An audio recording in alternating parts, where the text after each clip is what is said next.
ووضعت ظاهره وباطنه على هذه النية وكل نية صالحة وإلى حضرة النبي محمد صلى الله عليه وسلم. الفاتحة.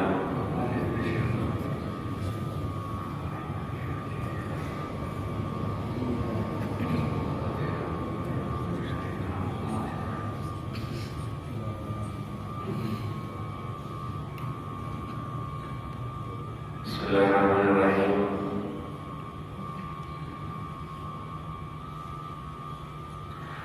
An Sa'id bin Abdul Aziz an Rabi'ah bin Yazid an Abi Idris al-Khawlani an Jundub bin Junadah radhiyallahu anhu an Nabi sallallahu alaihi wasallam fima yarwi an Allah tabaraka wa ta'ala annahu qala ya ibadi inni haramtu dhulma ala nafsi wa ja'altuhu bainakum muharraman fala tadhalamu ya ibadi kullukum dhalun illa man hadaytuhu fastahlu bi ahdikum ya ibadi kullukum jami'un illa man at'amtuhu fastad'imuni at'imkum ya ibadi kullukum 'arin illa man kasartuhu fastaksuni aksukum ya ibadi innakum takhti'una bil-layli wan-nahari wa ana aghfiru dhunuba jami'an fastaghfiruni aghfir lakum ya ibadi innakum lan tablughu dhurri fatadurruni wa lan tablughu naf'i fatanfa'uni ya ibadi law anna awwalakum wa akhirakum wa insakum wa jinnakum كانوا على أتقى قلب رجل واحد منكم ما زال ذلك في ملكي شيئا يا عبادي لو أن أولكم وآخركم وإنساكم وجنكم كانوا على أفجر قلب رجل واحد منكم ما نقص ذلك من ملكي شيئا يا عبادي لو أن أولكم وآخركم وإنساكم وجنكم قاموا في صاحب واحد فسألوني فأعطيت كل إنسان مسألته ما نقص ذلك مما عندي إلا كما ينقص البقية إذا أدخل البحر يا عبادي إنما هي أعمالكم أحصيها لكم ثم أوفيكم إياها ومن وجد خيرا فليحمد الله ومن وجد غير ذلك فلا يلومن إلا نفسه.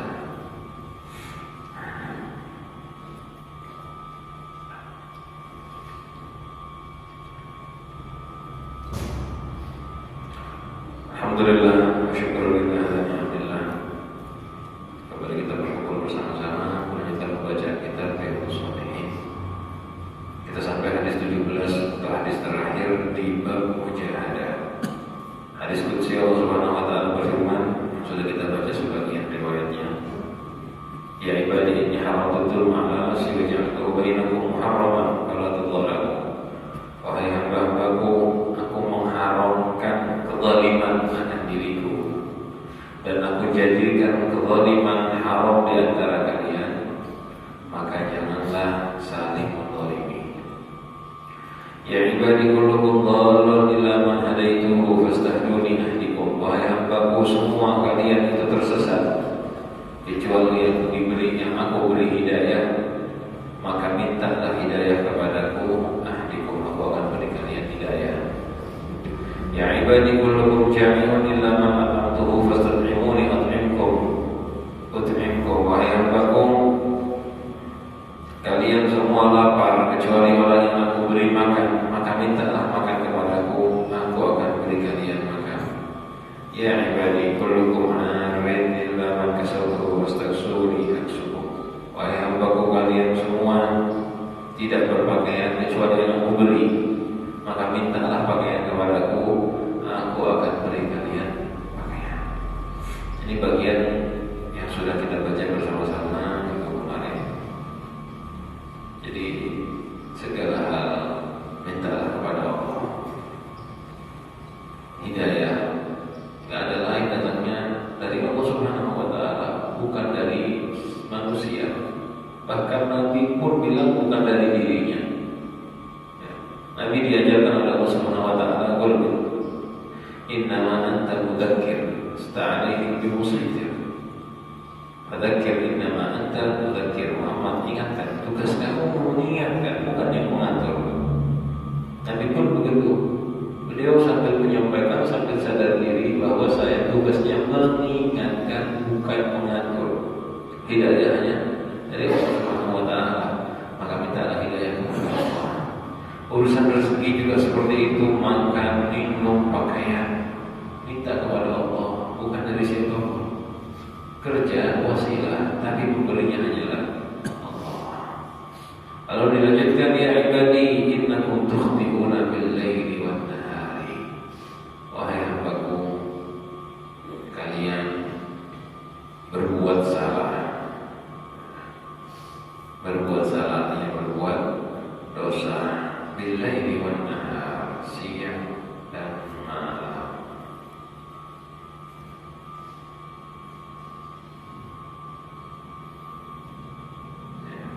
Jadi kalian berbuat salah siang ataupun malam. Dan kita sadar dari ini, kita semua berbuat salah siang dan malam. Coba kita lihat aja, kadang-kadang pagi baru bangun tidur ini kita udah salah, terlambat bangun. Misalnya contoh, hati masih ada yang kotor, misalnya bangun tidur bukan bangun karena mau sholat, ya, walaupun nggak haram, salah-salah yang bukan apa, ada kesalahan-kesalahan yang haram, ada yang tidak. Siang ini kita kalau hitung berapa banyak maksiat kita, malam berapa banyak dosa kita. Kalau dosa bukan satu dua aja, kadang-kadang berkali-kali kita sadar diri. Orang yang nggak sadar diri bukan karena dirinya nggak dosa ya. Orang yang nggak tahu saya berdosa, yang nggak sadar dosa-dosanya biasanya karena kurang ilmu. Semakin banyak ilmu seseorang, semakin tahu kesalahan-kesalahan dirinya. Ketika seseorang tak berilmu, dia sama kesalahan-kesalahan. Kalau dia nggak tahu, nggak ada ilmunya, dia nggak tahu kesalahannya. Sehingga ketika kita tidak merasa bersalah, tanda kita kurang ilmu dan kurang muhasabah, nggak pernah koreksi diri. Allah sudah jelaskan kalian bersalah malam dan siang. Wa ana aghfiru dzunuba jami'an. Tetapi walaupun kita bersalah, ana aghfiru dzunuba jami'an, saya mengampuni seluruh dosa.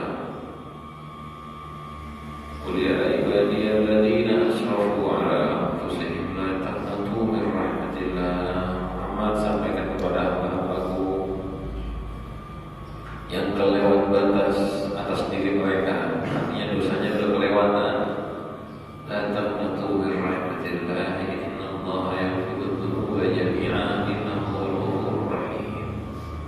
Jangan putus asa dari rahmat Allah. Sesungguhnya Allah mengampuni seluruh dosa tanpa terkecuali. Semua dosa diampuni oleh Allah Subhanahu wa taala. Innahu ghafurur rahim. Sesungguhnya Allah Maha Pengampun dan Maha Penyayang. Dosa yang masih Islam, artinya dosa yang tidak mengeluarkan kita dari Islam, itu semua diampuni oleh Allah Subhanahu wa taala. Mintalah pengampunan dari Allah. Kecuali dosa yang membuat keluar dari Islam, itu namanya syirik, murtad, itu lain dosa. Ya, mengeluarkan kita dari Islam bukan sembarangan dosa itu. Kalau itu nggak bisa diampuni kecuali biar syahadat masuk Islam. Syahadat lagi masuk Islam lagi diampuni oleh Allah Subhanahu wa taala. Jadi semua dosa itu pada hakikatnya sebetulnya diampuni, tapi dengan cara taubat yang berbeda. Di kitab biasanya dijelaskan begini, semua dosa diampuni oleh Allah. Ulama selalu menambahkan kecuali syirik. Kalau syirik tidak diampuni oleh Allah, kenapa? Karena syirik itu perlu syahadat kembali masuk Islam, kan keluar dari Islam. Nah, cuma dijelaskan lagi ketika orang syahadat kembali masuk Islam, berarti kan murtadnya itu diampuni oleh Allah Subhanahu wa taala, syiriknya diampuni. Berarti ya sama aja diampuni juga, cuma cara taubatnya yang berbeda. Nah, cuma ancaman untuk syirik berbeda dengan yang lain.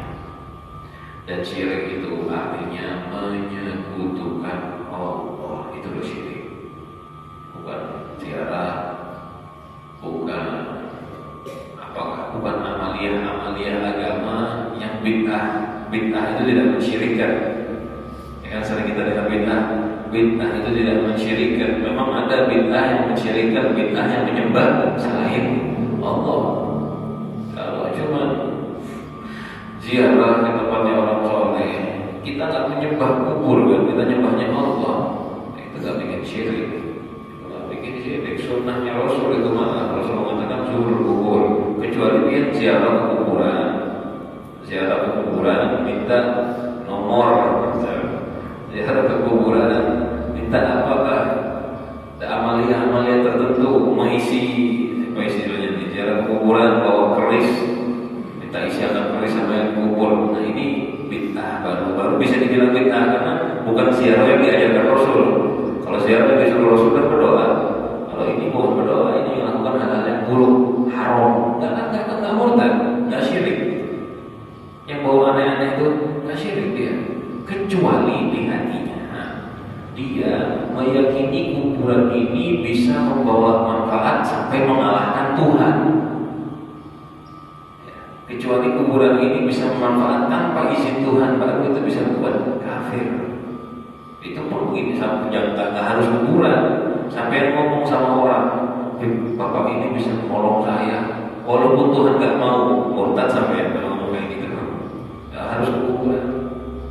Itu syirik. Nanti akan kita bahas lebih detail pada babnya. Allah mengampuni semua dosa kecuali syirik, karena syirik ini keluar dari Islam. Taubatnya harus dengan syahadat dan bisa bertaubat. Di sini Allah memberitahukan kepada kita, Allah mengampuni seluruh dosa. Kalian bersalah siang dan malam, dan aku mengampuni semua dosa. Tujuan ini disampaikan oleh Allah. Tujuan ini disampaikan oleh Allah. Tujuannya apa? Coba, Pak, sampai itu salah siang malam, dan saya ampuni seluruh dosa, memaafkan semua salah. Apa tujuan hadis macam ini? Tujuannya adalah fastaghfiruni aghfir lakum, minta maaf kepada Allah, aku akan mengampuni kesalahan kalian. Ini tujuannya, bukan kita tenang aja dosa, Allah maafkan dosa kita kalau salah. Tujuannya adalah agar kita tidak putus asa dari rahmat Allah. La taqnatu min rahmatillah. Di ayat tadi kita baca, qul ya ibadiyalladzina asrafu ala anfusihim, wahai orang-orang yang kelewat batas dalam berdosa, la taqnatu, jangan putus asa. Nah, kunut itu putus asa min rahmatillah, dari rahmatnya Allah. Itu salah satu dosa yang berbahaya. Kunut bukan kunut pakai tak ya. Kunut itu tadi kalau salah semua baca doa kunut pakai pot, itu artinya putus asa dari rahmat Allah. Ini hal yang tercela dan termasuk maksiat hati yang berbahaya. Allah Subhanahu wa taala melarang kita untuk putus asa dari rahmatnya Allah. Di Al-Quran beberapa ayat-ayat menjelaskannya, dan sekarang di hadis ini dijelaskan, kalian bersalah memang siang dan malam, dan saya mengampuni semua dosa. Tujuannya apa? Biar kita nggak putus asa, minta maaf sama Allah, fastaghfiru, minta maaf kepada Allah, aghfir lakum, Allah akan mengampuni. Ini tujuan lafaz tadi ya. Jangan sampai salah kita kalau dengar hadis semacam ini. Kadang-kadang setan jadi setan itu dijadikan kesempatan olehnya hadis seperti ini. Yang diampuni sama Allah, tenang aja, tenang saja, ini salah. Kalimatnya setan ketika dengar hadis-hadis ayat-ayat seperti ini, dia semua diampuni, dosa semua diampuni, karena ada tuh rahmat seperti itu. Setan membawa makna yang lain. Apa itu? Maknanya yang dibawa sama setan adalah al-amnu min makrillah, merasa aman dari murkanya Allah. Ini yang salah. Jadi ada dua dosa besar. Yang pertama, qunut min rahmatillah, putus asa dari rahmat Allah. Aduh, ulun masuk neraka, ulun ini kan ada gambaran baik lagi sudah. Nah ini dosa bahaya ini. Soalnya orang yang putus asa dia akan melakukan macam-macam kesalahan, nggak bakal bertobat lagi. Dia coba, kalau dia suka sama seseorang, kemudian dia putus asa, orang itu ada lagi sama ulun, ada pangerannya lagi, dia nggak mungkin dekat sama saya. Kira-kira masih dia kejar dia? Sudah nggak kan? Dia bakal tinggalkan. Kenapa? Putus asa ulun, sudah biar aja. Mau kayak apa? Kalau nggak mau dekat lagi, karena dia putus asa. Tapi kalau dia masih ada harapan, dia tetap kejar dia, walaupun orangnya nggak mau. Kan banyak tuh orang-orang yang cinta mati, yang dicintai ini nggak mau sama dia, tapi tetap menjadi kejar. Kenapa? Ada harapan masih. Pernah dulu disenyumin sama dia 2 tahun yang lalu, bisa. Ada harapan, tetap dikejar. Nah, Allah Subhanahu Wa Taala tuh ingin kita seperti itu. Orang kalau sudah nggak ada harapan kepada Allah, akhirnya sekalian aja masuk neraka. Kan begitu. Kita ini jangan sampai nggak pernah masuk neraka sudah ini. Sudah sekalian aja maksiat, pasti begitu. Kalau kita putus asa dari surga, nggak akan kita kejar. Coba yang sekolah sampai SD, SMP, SMA, lulus SMA, dia udah nggak putus asa sudah, belum dipercuma, nggak mungkin bisa kuliah, nggak bakal berusaha dia, nggak bakal berusaha. Tapi kalau yang ada semangat, ada putus asa, dia saya nggak bisa sekolah sekarang misalnya, saya bakal usaha dulu, kerja dulu, nanti saya punya modal, saya mau sekolah lagi. Kan banyak orang-orang yang kuliah umur 40 tahun, 45 tahun baru kuliah, banyak. Kenapa tak putus asa? Dia putus asa, dia akan meninggalkan tujuannya total. Dalam ibadah begitu, udah berdosa, putus asa, akhirnya tak akan sholat. Baru banyak dosa, baru banyak salah. Percuma juga baru bakal masuk neraka. Akhirnya apa? Ya nggak mungkin sholat lah. Karena dia sama aja masuk neraka, kan ngapain sholat? Capek-capek aja. Sama-sama masuk neraka, ngapain puasa, ngapain sholat, ngapain ke masjid, sama-sama masuk neraka. Banyak orang-orang Islam yang tertipu putus asa seperti ini. Nah, ini diingatkan dengan hadis-hadis seperti yang sekarang kita baca. Ya. Kalian salah siang malam, tapi Allah mengampuni seluruh dosa. Astaghfiruni aghfir lakum. Minta maaf kepada Allah, Allah akan mengampuni kalian. Jangan putus asa. Lanjut kesalahan kedua. Sudah ya, alhamdulillah bisa ulun karena putus asa lagi, karena Allah mengampuni semua dosa. Nah, hati-hati, ini kesempatan kedua bagi setan. Setan nggak berhenti di situ. Dia udah hilang di dalam hatinya rasa putus asa dari rahmat Allah, berharap, ya Allah ampuni aku, ya Allah, udah jadi orang baik, insya Allah Allah bisa berubah saya jadi bagus, ampuni dosa saya. Setan datang, Pak, perhatikan hadisnya. Kata setan ini ya, saya mengampuni semua dosa. Saya mengampuni semua dosa. Iya, tuh lihat tuh, semua dosa dia diampuni sama Allah. Tenang aja, udah santai saja, jangan takut. Nah, ketika keluar kalimat begini atau ada rasa di hati kita, jangan takut, tenang saja, itu salah. Ini loh, ini memang hal-hal kecil seperti ini yang nggak boleh salah. Makanya kita harus pintar-pintar belajar. Ketika dengarkan nasihat dari ulama harus fokus, dan ulama nggak boleh sembarangan. Nggak ada kalimat biar semua yang hadir diampuni sama Allah, jangan takut semua bakal masuk surga. Nggak boleh ngomong begitu. Nggak boleh ada kalimat jangan takut, harus takut. Mudah-mudahan kita akan diampuni oleh Allah. Kenapa? Ketika disebutkan jangan takut, tenang saja, itu ada rasa aman berarti kan di hatinya. Ya, ketika dia ngomong jangan takut bakal masuk surga, merasa aman nggak dia? Merasa aman nggak? Aman.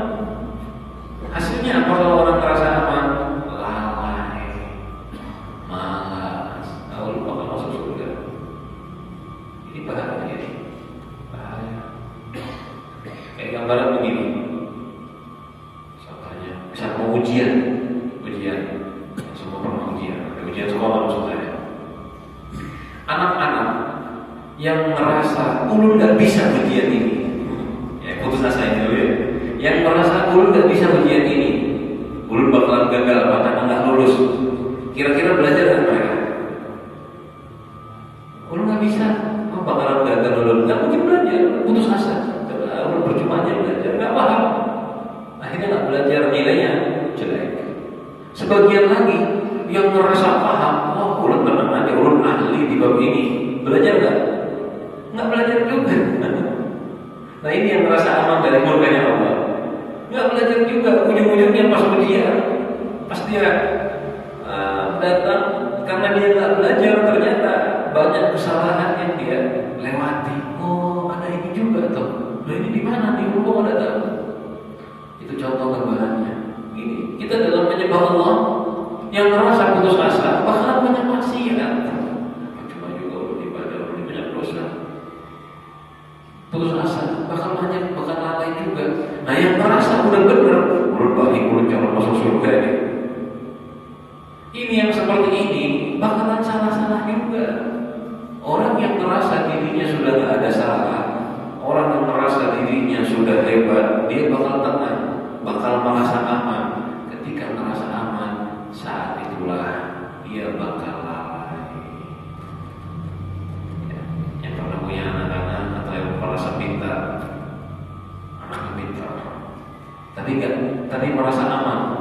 Oh pintar kok, cerdas kok, gak belajar. Nanti ketika ujian gagal. Nah begitu ini di dalam amalia sehari-hari. Jangan sampai kena dua hal ini. Putus asa dari rahmat Allah. Jangan, harus berharap kepada Allah. Sudah berharap, kembali ke bawah dulu, berharap maghfirah Allah. Jangan sampai juga kelewatan kalimat berharap itu. Perhatikan, jangan sampai merasa aman. Kalimat berharap itu tidak merasa aman. Harapan, beda kan ya? Harapan sama kepastian beda kan? Harapan sama kepastian kan beda. Saya berharap bisa diampuni sama Allah.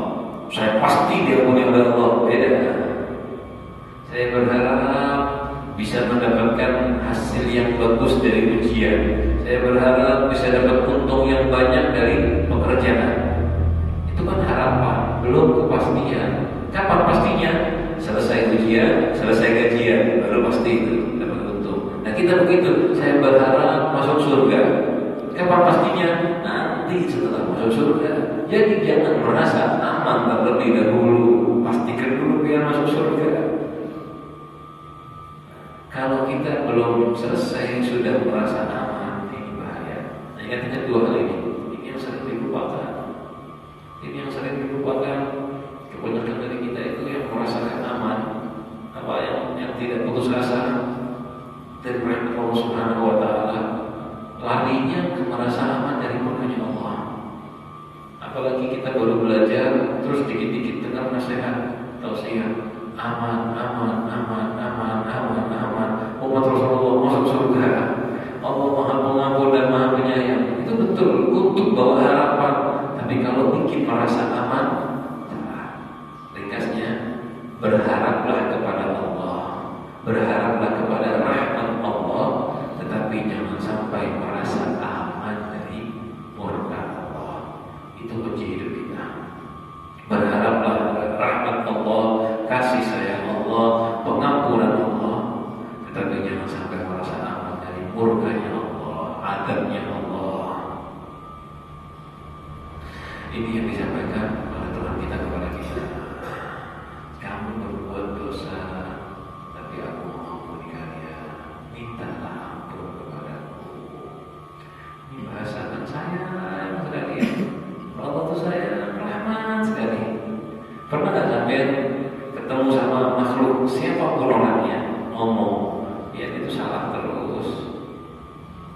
Dia itu kurang ajar sama ulun. Siang malam nggak berhenti. Tapi saya maafkan dia terus. Minta maaf aja. Ada nggak ya kayak gini orang ngomong gitu?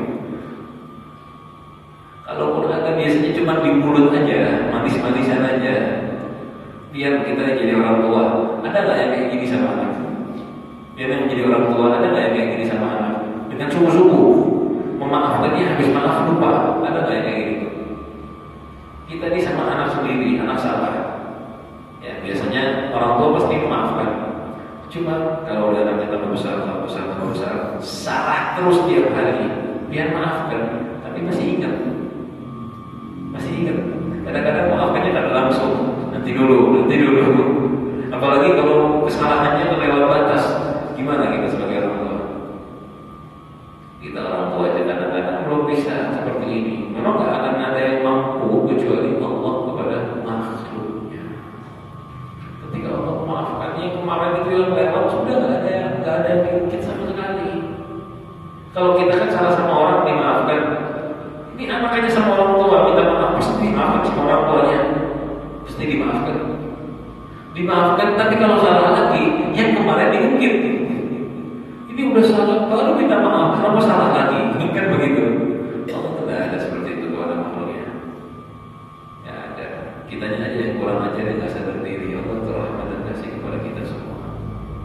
Jadi ketika terjadi seperti ini, kalian salah siang dan malam, dan Allah mengampuni semua dosa. Berikan mintalah maaf kepadaku, Allah akan mengampuni kalian. Ketika dengar bagian ini, orang-orang soleh zaman dahulu, ketika dengar, wahai hambaku, kalian salah siang dan malam, dan aku mengampuni semua dosa, maka mintalah maaf kepadaku, aku akan mengampuni dosa kalian. Orang-orang soleh, para salaf zaman dahulu, dengar bagian ini, mereka itu tambah takut, sedih, dan bagian ini adalah bagian yang membuat mereka gak mau lagi berbuat salah, menjaga diri dari dosa. Kalau kita kan dengar bagian ayat ini kan pengen taubat, ya, kalau saya salah, saya taubat. Kalau orang-orang sampai salah, dengar bagian ini bukan pengen taubat aja, tapi malu mau berbuat dosa. Bayangkan Tuhan mau, biar kalau salah minta maaf, saya maafkan. Udah ketemu orang kayak gini, ketemu orang sama saya, terus dia ngomong, Beb, pokoknya Beb, yang salah apa kita sama ulur-ulur maafkan dia, ulur Naila. Bakalan malu sama dia, walaupun gak punya salah. Saya bakalan malu sama orang tadi. Dia orang baik betul. Saya belum berbuat salah, dia udah ngomong, pokoknya biar ada salah apa aja minta maaf, ulur maafkan. Saya bakalan malu sama orang ini. Saya gak mungkin berbuat salah, saya hati-hati. Kenapa? Ini dia rahmat dan kasih. Nah, kita sama Allah tambah nekat kadang-kadang. Hati-hati. Ya ibadi, selanjutnya innakum lan tablughu naf'i lan tablughu dhurri fatadurruni wa lan tablughu naf'i fatanfa'uni. Wahai hambaku, kalian tidak mampu, tidak akan sampai durri pada madarat kepadaku. Fatadurruni, lalu kalian menyakiti aku. Walau tablughu naf'i, kemudian kalian tidak akan sampai naf'i, manfaatku, fatanfa'uni, sehingga kalian memberikan manfaat kepadaku. Artinya begini, Allah Subhanahu wa ta'ala itu kan maha kaya, maha suci, tidak perlu bantuan sedikit pun dari makhluk, dan tidak ada salah satu pun makhluk yang bisa membawa madarat baginya. Jadi tidak ada madarat untuk Tuhan dan tidak ada manfaat untuk Tuhan. Ini diingat-ingat, ini sifatnya ilahi. Tidak ada madarat, bahaya bagi Tuhan. Kalau masih ada bahaya, berarti pembawa bahayanya lebih hebat dari Tuhan. Kalau Tuhan masih takut bahaya, atau ada yang bisa membahayakan Tuhan,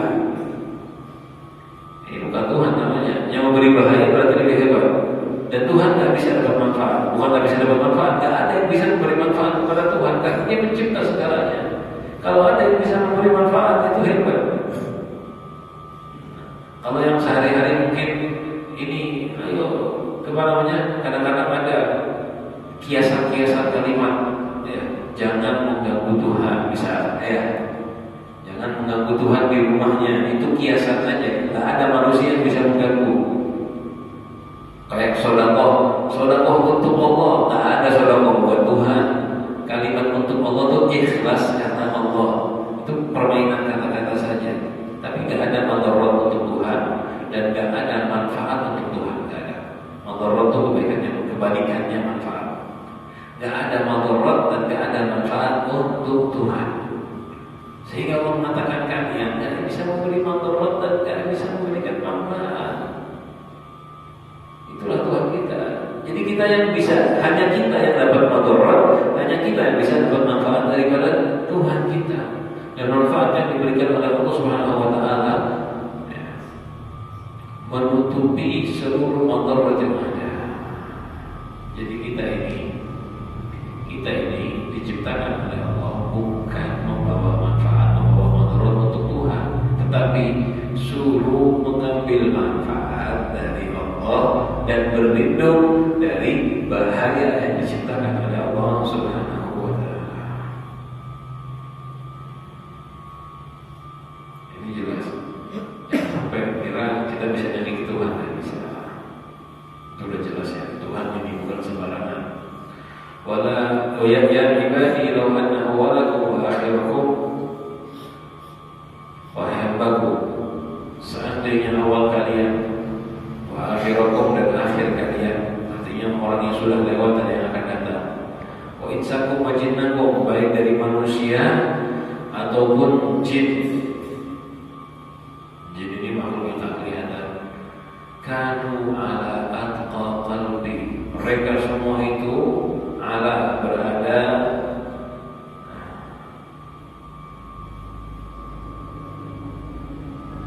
atqa qalbi, paling takwanya hati salah seorang di antara kalian. Jadi siapa misalnya? Orang yang paling bertakwa di bumi ini siapa misalnya? Seandainya misal semua orang kayak Nabi Muhammad, kan gak ada yang paling bertakwa seperti Nabi Muhammad. Seandainya semua makhluk seperti Nabi Muhammad, mazada dzalika fi mulki syai'a, itu tidak menambahkan dalam kerajaanku, kekuasaanku, syai'a, sesuatu walaupun sedikit. Artinya, seandainya manusia semua ini hebat, iman, kuat, hatinya bersih kayak Nabi Muhammad, semua manusia dan jin dari awal sampai akhir, itu tidak menambah sesuatu dalam kekuatan kerajaannya Allah Subhanahu wa taala. Enggak memberi manfaat, dikasih begitu. Enggak sedikit pun membawa manfaat bagi Tuhan. Kan tadi sudah dijelaskan, kalian tidak akan bisa membawa manfaat kepadaku. Nah, ini dikasih contohnya. Orang taat itu nggak bisa membawa manfaat bagi Tuhan. Taat kita ini manfaatnya buat siapa? Buat kita. Kita taat kepada Allah, manfaatnya untuk diri kita, bukan untuk Tuhan. Tuhan nggak dapat manfaat. Kalau Tuhan dapat manfaat dari taatnya makhluk, bukan Tuhan namanya. Berarti dia dibantu sama makhluknya. Itu kerjasama, itu timbal balik. Sama kayak anak buah dan bos. Bos dapat manfaat dari anak buahnya, perlu dia, ada memerlukan. Tapi Allah nggak sedikit pun perlu dengan kita. Seandainya semua orang taat, nggak menambahkan kehebatan Tuhan, nggak menambahkan kekuasaan Tuhan. Karena Tuhan itu sudah berada maksimal. Dan kebalikannya, ya ibadi law anna awwalakum wa akhirakum wa insakum wa jinnakum, seandainya awal kalian dan akhir kalian, artinya yang sebelum dan yang akan datang, manusia atau jin, kanu ala afjar, mereka semua itu berada pada afjar, paling buruknya. Rajulun minkum, seseorang di antara kalian, atau ini iblis. Dan manusia dan jin, iblis kan termasuk dari golongan jin. Siapa yang paling buruk? Ya, jin sudah, apa iblis? Karena iblis permulaan dari segala kesalahan. Dan sekarang ini yang menyebarkan maksiat segala macam di mana-mana, iblis. Seandainya semua manusia seperti iblis, manusia dan jinnya semuanya seperti iblis, ya, mana qasadalika fi mulki syai'an, itu tidak mengurangi kesempurnaan kerajaan Allah. Karena Allah Subhanahu wa taala dalam puncak keistimewaan, kehebatan, tidak bisa diganggu dengan apapun. Kita maksiat membahayakan Tuhan tidak? Enggak. Semua makhluk maksiat dari manusia dan jin tidak sedikit pun membahayakan Tuhan. Yang bahaya siapa? Kitanya sendiri yang bahaya. Ketika kita maksiat itu kita membahayakan diri sendiri. Karena naudzubillah kalau Allah murka masuk neraka dan akan diadab kita akan celaka. Jadi subhanallah, inilah bentuknya Tuhan yang hakiki. Tuhan itu gak dapat manfaat ataupun dapat manfaat dari makhluk. Orang yang punya akal sempurna harusnya paham ini. Kalau ada Tuhan, yang katanya Tuhan termasuk orang bisa menambah manfaat Tuhannya. Nah, ini bukan Tuhan. Tuhan dapat manfaat dari doa kita. Itu bukan Tuhan. Mungkin kalau Nabi ya, Nabi Muhammad kita doakan bermanfaat doa kita buat Nabi Muhammad. Tapi kalau Tuhan, kita taat, kita nggak taat, tetap Tuhan bolehnya ya seperti itu, berada pada puncak. Kita kurang ajar semua, nggak kurang sedikit pun kuasa Tuhan. Justru ketika kita taat, kita yang dapat manfaat. Ketika kita maksiat jelek, kita yang dapat mudarat, kita yang dapat bahaya. Semuanya kembali kepada kita sendiri. Allah Subhanahu wa ta'ala menjelaskan itu. Jadi bagian ini adalah bagian yang menjelaskan kekuasaan Allah. Ya. Tidak ada yang mampu memberikan manfaat ataupun mudarat bagi Allah. Tidak ada yang mampu mengganggu kekuasaan Allah. Satu lagi, ya ibadi lawan awalakum wa akhirakum wa insakum wa jinnakum. Seandainya awal kalian, akhir kalian, semua manusia dan semua jin, kaum mereka berdiri kumpul di satu tempat, di satu tempat. Bayangkan ya, berapa banyak jumlahnya, seluruh manusia dan jin. Kalau masalah diceritakan jin itu jumlahnya 10 kali lipat daripada manusia. Ya, jin itu 10 kali lipat daripada manusia. Banyak. Kumpul semua. Fasaluni, mereka semua minta. Fa'ataitu kulla insanin mas'alatahu. Setiap orang aku berikan apa yang dia minta. Minta semaunya sudah, semuanya minta diberikan sesuai dengan permintaannya. Dan tidak ada batas dia mau minta apa aja. Mana qasadzanika, itu tidak mengurangi mimma ini dari yang aku miliki. Illa kama yanqusul mikhyatu idza udkhila al-bahr. Kecuali sebagai seperti menguranginya jarum ketika dimasukkan ke air laut, ke lautan. Semua makhluk kumpul minta sama Allah, semua permintaannya diberi. Miliknya Allah berkurang tidak?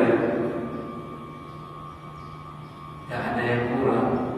Dikasih gambaran cuma biar kita ini masuk di akal kita yang lemah ini, biar kita paham. Tidak mengurangi miliknya Tuhan kecuali seperti jarum mengurangi air laut ketika dimasukkan ke lautan. Dia punya jarum cemplungkan ke air laut, diangkat. Kurangnya air laut dengan air jarum, dengan jarum kurang nggak air laut? Kurang sedikit, nggak kelihatan. Nah itu seperti itu. Jangankan air laut ya, ini nih air di gelas ini. Saya masukin jarum, saya tarik, nggak kelihatan kurangnya. Di gelas yang kecil begini, apalagi air laut. Nah begitulah, ketika semua orang minta dikasih, menguranginya hanya seukuran jarum dicurungkan ke air laut. Itu biasa, nggak ada yang kurang berarti. Kurang apanya coba? Apanya yang kurang? Gelas kecil aja yang ceburkan, jangankan 1 jarum. Saya masukin 100 jarum ke sini, nggak kelihatan kurangnya. 100 kali. Tangan aja yang capek mencoba, nggak kurang-kurang ini di gelas. Apalagi air laut. Nah begitulah yang dimiliki oleh Allah Subhanahu wa ta'ala. Nggak akan kurang dengan permintaan kita, sebanyak apapun kita minta. Jadi dikatakan oleh ulama, kalau kita sama Allah, jangan tanggung-tanggung, minta yang bagus, yang banyak. Minta yang banyak. Kalau minta surga, jangan cuma sekedar masuk, minta surga tertinggi. Kalau mau minta rezeki, jangan nanggung minta rezeki yang sebanyak-banyaknya. bukan karena kita tomak ya, bedakan. Ada, ya Allah, kalau ingin mobil 12, ingin rumah sekian, bukan itu maksudnya. Kalau biar minta begitu karena tomak, ya nggak baik. Minta yang banyak nggak apa-apa. Dalam hal apa?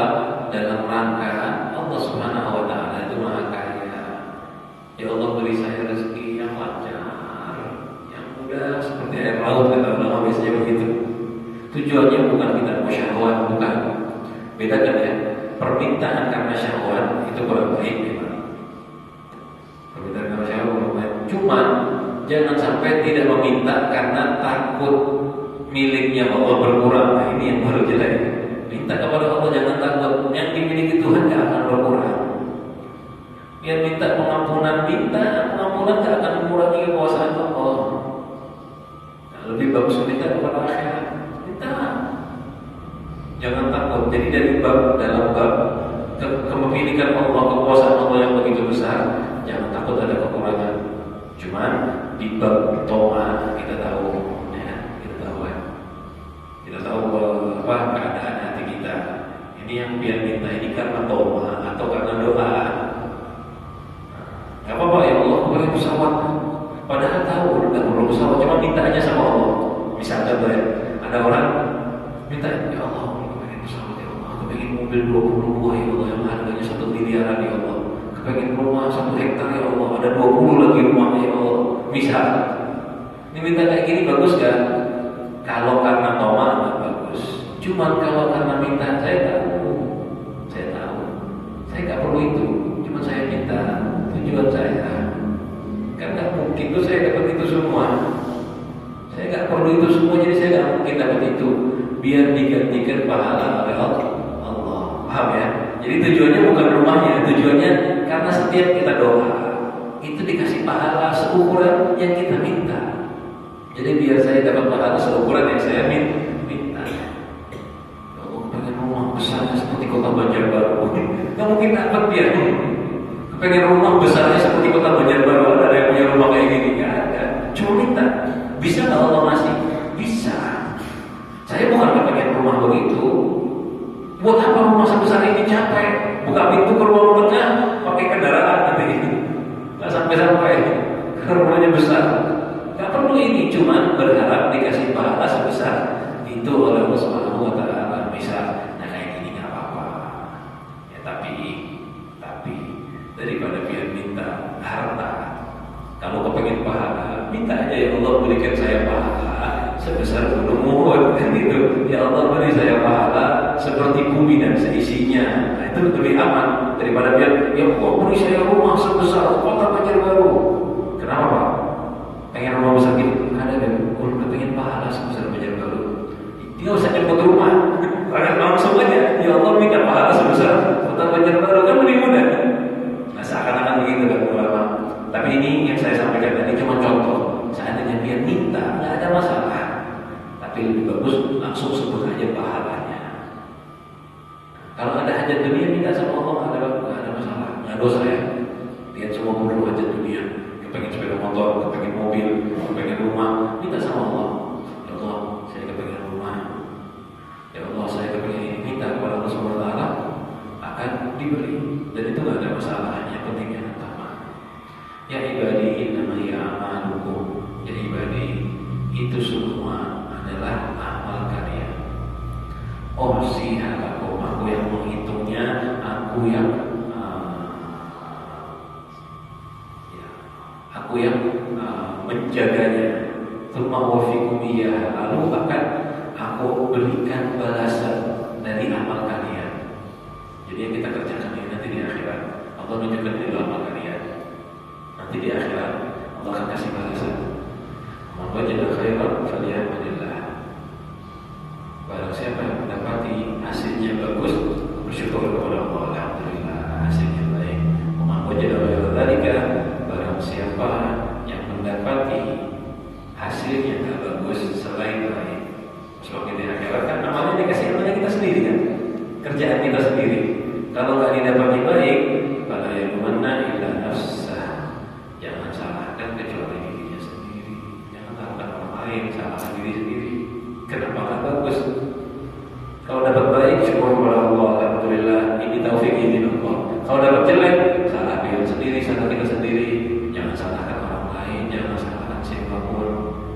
Cuma mudah-mudahan kita semua diberikan hasil yang baik kepada Allah Subhanahu wa Ta'ala. Kalau Sa'idun karena Abu Idris, Sayyidina Abu Idris tidak ada tapi ada hadis jasa ala rukbati. Sayyidina Abu Idris ketika menyampaikan hadis ini, riwayat hadis ini duduk di atas lututnya. Jadi kayak tadi, kayak begini. Seperti ini kalau menyampaikan hadis. Kenapa?